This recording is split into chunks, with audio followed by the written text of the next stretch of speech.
Magandang araw sa inyong lahat. Ako si Cheska, at nais kong simulan ang kwentong ito sa pamamagitan ng isang tanong. Paano kung ang pinakamahalagang aral sa buhay ay natutunan natin sa mga hindi inaasahang pagkakataon? Sa kwento kong ito, ipapakita ko kung paano ako natuto sa bawat hakbang ng buhay, at paano ko natutunan na ang bawat pagsubok ay may dala ding mga biyaya.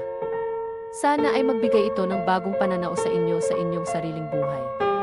Hindi ko inakala na ang simpleng pagpunta ko sa Gifis para lang sana makarecover sa heartbreak ay magiging dahilan para masaktan ulit ako sa mas malalim, mas magulo at mas personal na paraan. Sabi nila, ang Gifit daw ay para sa healing. Pero para sa akin, doon ako unti-unting bumagsak, si Neil. Yun ang pangalan niya. Yung una naming pagkikita, wala akong pake. Normal na Givite guy, fit, friendly, palangiti. Pero habang tumatagal, naging consistent siyang nandyan. Lagi siyang nasa kabilang treadmill. Lagi siyang nag-aalok ng tulong kahit di ko naman hinihingi. Minsan, may baon siyang protein shake, isa para sa kanya, isa para sa akin. Sa totoo lang, masarap yung feeling na may taong nag-aalalang kumain ka na ba. Na kahit papaano, may naghihintay sa'yo sa locker room para sabayan kang umuwi. Kaya kahit walang label, kahit hindi malinaw, hinayaan ko. Hindi ako nagtanong. Ayoko rin kasi marinig na baka hindi naman ako iyon talaga. Isang gabi, nag-aya siyang mag-celebrate kami. Nakaka 2 months na raw akong consistent sa Gifit, kain lang daw. Inuman ng konti. Ako naman si tanga, game agad. Kasi gusto ko rin siya. Hindi ko man aminin noon, ramdam ko na, uminit ang gabi, Hindi dahil sa alak. Hindi rin dahil sa ilaw ng kwarto. Kundi dahil sa titig niya habang tumatawa ako. Sa hawak niya sa bewang ko habang bumababa ako sa kotse niya. Sa way ng pagpaus niya sa music habang sabay kaming natahimik. Wala kaming sinabing bawal. Pero pareho naming alam kung anong gusto naming mangyari, hindi siya marahas. Hindi siya agresibo. Pero lahat ng dampi niya, parang binubura yung sakit na galing sa dati kong heartbreak. Sa gabing yon, ramdam ko, hindi lang katawan ko ang humiga sa kama. Pati puso ko, bumigay nung umaga, wala siyang sinabi. Wala ring sorry o let's talk. Pero hinalikan niya ako sa noo bago umalis. At doon ako mas nalito. Kasi mas okay sana kung wala lang. Pero yung pakiramdam na parang mailaman yung ginawa namin. Doon ako nagsimulang matakot, hindi ko sinadyang mahulog. Hindi ko sinadyang maniwala. Pero nangyari na. At ang masakit, hindi ko alam kung saan ako lulugar. Nagsimula lang talaga ako mag-gym dahil gusto ko ng distraction. Kakahiwalay lang namin ni Ehe, nung panahon na iyon, almost 5 years din kaming magkasama. Akala ko siya na talaga. Akala ko kasal na lang kulang. Pero wala sa huli, pinili pa rin niya yung trabaho niya abroad kaysa sa amin, hindi naman ako yung clingy na ayaw ng growth. Pero iba, pag biglang isang araw, hindi ka nakasama sa mga plano ng taong mahal mo. Parang lahat ng effort mo, nabura. Kaya ayun, inubos ko sa pagtakbo sa treadmill yung mga tanong na hindi ko makuha ang sagot. At sa isang corner ng Giphy, doon ko unang napansin si Neil, hindi siya yung tipong lalaking mapapatingin ka agad. Hindi siya matangkad. Hindi rin sobrang buff. Pero may dating siya. Relax lang. May ngiti siya na parang laging may alam na joke, pero di niya sinasabi. One time, na-struggle ako mag-set up ng bench press, siya yung unang lumapit. Okay ka lang, miss, sabi niya. Hindi pa siya creepy. Saktong alalay lang, doon nagsimula. Minsan sabay kami mag-warm up. Hanggang sa naging sabay sa halos lahat. Hindi ko agad na-realize na masaya ako kapag andun siya. Na hinahanap ko siya kapag wala siya. At pag nag-text siya ng workout tayo mamaya, parang ang gaan sa dibdib. Nagulat din ako sa sarili ko.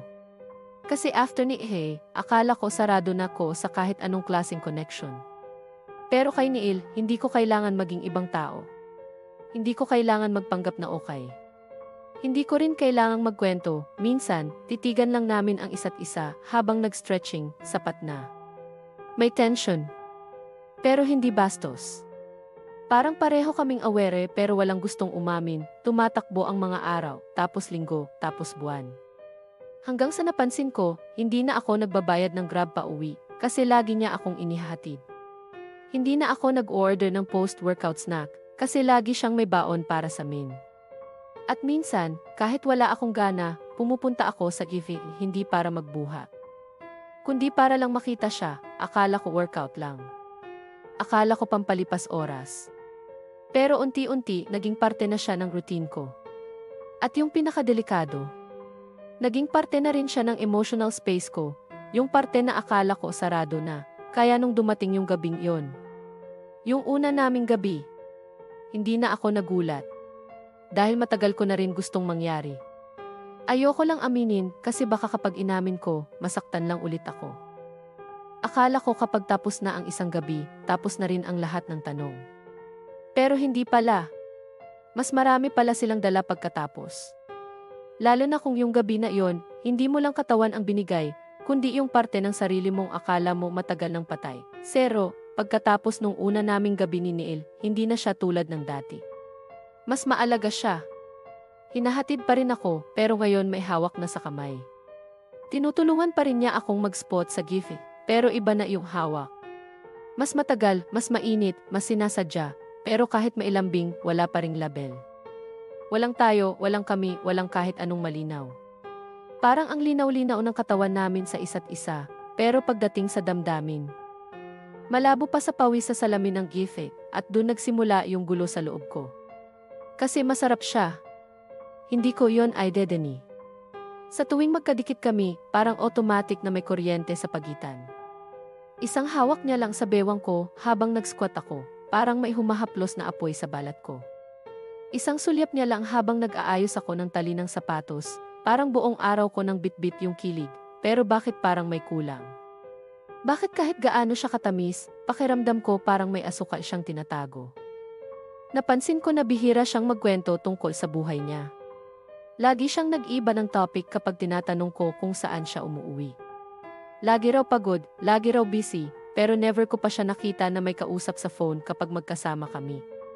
Kahit sa gifted, parang iniiwasan niya makitang sabay kami umalis. Kapag may dumadaang kakilala niya, bigla siyang lumalayo o magpapanggap na hindi kami close, at kahit hindi ko sinasabi, nag-ipon yung mga tanong sa utak ko. May iba ba siya? May asawa? May anak? O baka ako lang talaga yung iniikutan niyang orbit, habang siya, matagal nang nakaikot sa ibang mundo. Minsan, habang nakahiga ako sa kama niya, habang hinihimas niya yung buhok ko. Gusto kong itanong, ako lang ba? Pero hindi ko magawa. Kasi takot akong marinig yung sagot.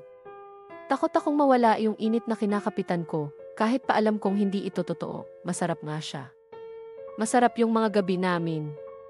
Masarap yung mga bulong niya sa tenga ko habang pareho kaming nakapikit. Pero mali. Mali dahil ako lang yung may alam kung gaano ako nahulog. At siya, hindi ko na sigurado kung totoo pa bang nandito siya. O nag-enjoy lang siya sa comfort na binibigay ko, kaya tanong ko lang, paano mo malalaman kung minamahal ka pa unti-unti o kung ginagamit ka lang dahan-dahan at kailan ba dapat bumitaw kung kahit mali? Masarap pa rin? Hindi ko naman talaga planong sundan siya nung gabing yon. Pero ang kulit ng kutob ko. Ang bigat sa dibdib, parang may gustong sumabog. Alam mo yung pakiramdam na kahit anong pilit mong maniwala, may boses sa loob mong bumubulong na, tingnan mo. Tignan mo na para matapos na.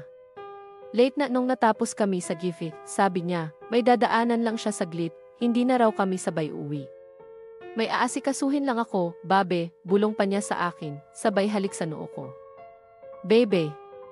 Putya, pag naaalala ko ngayon, parang sinabuyan ako ng asido sa puso, hindi ako nagtanong. Pero hindi rin ako umuwi. Sumakay ako ng tricycle, tapos sumunod sa motor niya. Medyo kabado, medyo nanginginig, pero wala na rin akong atrasan. Nakarating siya sa isang subdivision. Hindi pang condo level, pero mukhang tahimik, disente. Nakaparada siya sa tapat ng gate na kulay puti, may mga tanim sa gilid. Ilang minuto pa, may lumabas na babae. Naka-duster lang. May bitbit na bata, siguro mga 3 years old. Tapos yun na. Walang slow-mo, walang background music. Realidad lang, diretso sa mukha ko, lumapit si Neil. Tinanggap siya nung babae nang parang araw-araw siyang dumadaan doon. Niyakap niya yung bata. Tapos niyakap siya nung babae. Hindi yung tipong uy, kaibigan na yakap. Hindi rin kamag-anak. Alam mo yung yakap na may pag-aari? Yung tipong ikaw ang tahanan ng isa't isa. Doon ko napatunayan. Ako yung babae sa gabi. Ako yung patagong pinupuntahan. Ako yung gifted body, yung babi sa text, pero hindi sa tunay na buhay. Naramdaman kong nanghina yung tuhod ko. Parang gusto kong magwala, umiyak, sumigaw, pero wala akong karapatang gawin yon, di ba? Kasi pumayag akong mahalin siya ng walang label. Pumayag akong maging masaya sa gitna ng gabi, kahit alam kong hindi siya buo sa akin. Umuwi akong tulala. Walang luha sa mata, pero punong-puno ng luha yung dibdib. Sa bawat patak ng ulan sa salamin ng tricycle, iniisip ko, anong klaseng babae ako? Hindi ko siya kinumpronta. Hindi ako nagtanong. Pero simula noon, bawat halik niya sa lig ko, may pait. Bawat hawak niya sa balakang ko, may tanong, ganito rin ba siya humawak sa asawa niya? Iye. Paano mo ibabalik yung sarili mo kapag nalaman mong ikaw pala yung sumira sa mundo ng iba, kahit hindi mo alam sa simula at mas mahirap? Paano ka lalayo sa taong nagparamdam sa iyo ng buo? Kahit ikaw pala ang kabit? Hindi ako agad umalis. Hindi rin ako agad sumuko. Para akong naghintay ng kahit anong paliwanag, kahit kasinungalingan, basta manggaling sa kanya. Gusto ko pa ring marinig mula sa bibig niya na ako pa rin yung pinili niya. Kahit hindi totoo. Kahit hindi ako ang totoo, pero habang tumatagal, mas naging malinaw sa akin na wala na akong maririnig.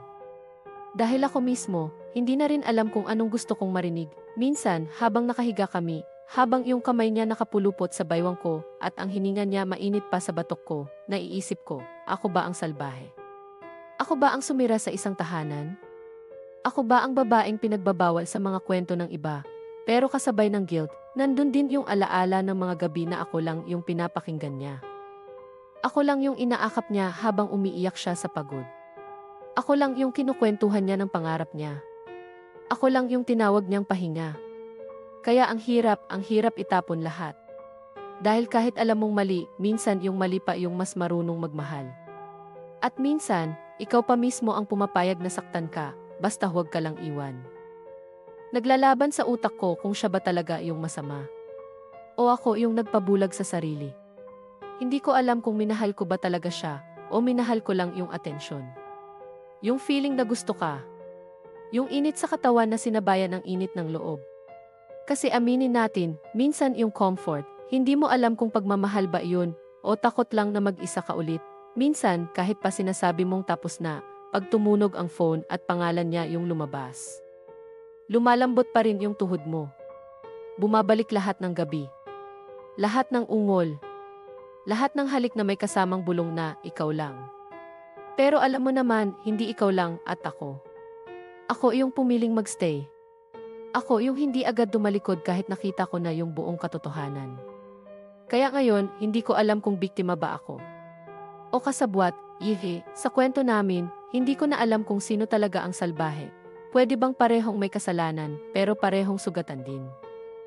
Unang hakbang, block. Pangalawa, unfollow. Pangatlo, palit ng oras sa Giphy.